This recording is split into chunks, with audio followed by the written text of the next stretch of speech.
Ready start.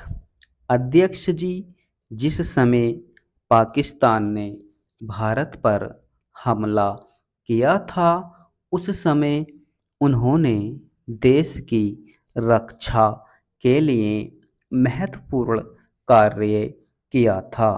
इसके साथ ही मैं मंत्री महोदय को यह भी स्मरण दिलाना चाहता हूँ कि शायद उन्होंने इस पर ध्यान नहीं दिया कि इस बार जो राष्ट्रीय पुरस्कार मिले हैं उनमें रेलवे प्रशासन को केवल 2 ही प्राप्त हुए हैं, जबकि मैं ऐसा मानता हूँ कि हमारी सेना के बाद अगर किसी ने युद्धकाल में सराहनीय कार्य किया है तो वह रेलवे प्रशासन अथवा रेलवे कर्मचारी और अधिकारी हैं। इसलिए उनके मनोबल को बनाए रखने के लिए और उनको प्रोत्साहित करने के लिए रेल मंत्री को इस बात पर भी ध्यान रखना चाहिए और इसका प्रयास करना चाहिए कि जो भी इस तरह के प्रोत्साहन मिले उनमें रेलवे का विशेष ध्यान रखा जाए।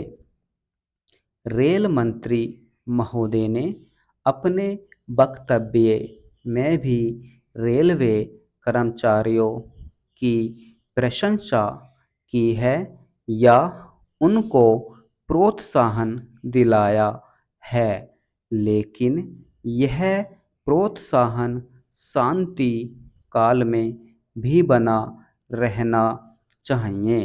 रेलवे ने युद्धकाल में जो काम किया वह तो देश की रक्षा का महान उद्देश्य था, लेकिन उसके बाद देश के निर्माण में या गरीबी मिटाने के लिए जो युद्ध होता है उसमें भी प्रत्येक रेलवे कर्मचारी का मनोबल उसी तरीके से बना रहे, इसके लिए भी रेल मंत्री महोदय को कुछ कदम उठाने की आवश्यकता है। मैं ऐसा मानता हूँ कि वह किसी भी तरीके से करे, उनका तरीका कुछ भी हो, लेकिन उनको यह करना चाहिए कि जितने भी रेलवे कर्मचारी हैं, जो भी रेलवे को मुनाफा हो उसमें वह साझीदार हों।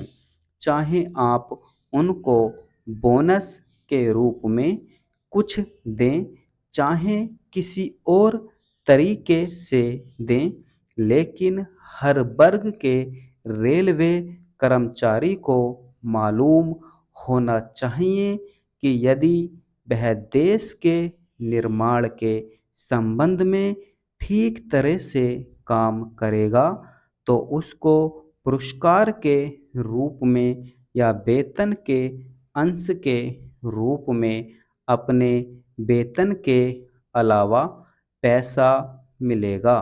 इसी प्रकार इस संबंध में मैं एक और सुझाव देना चाहता हूँ। स्वतंत्रता के बाद रेल प्रशासन भारत सरकार का प्रशासन हो गया, लेकिन यह लोकसभा एक विशेष उद्देश्य को लेकर चुनी गई है। यह उस कार्यक्रम का एक नमूना ही है। गांधी जी ने जीवन के सभी पहलुओं पर प्रकाश डाला था।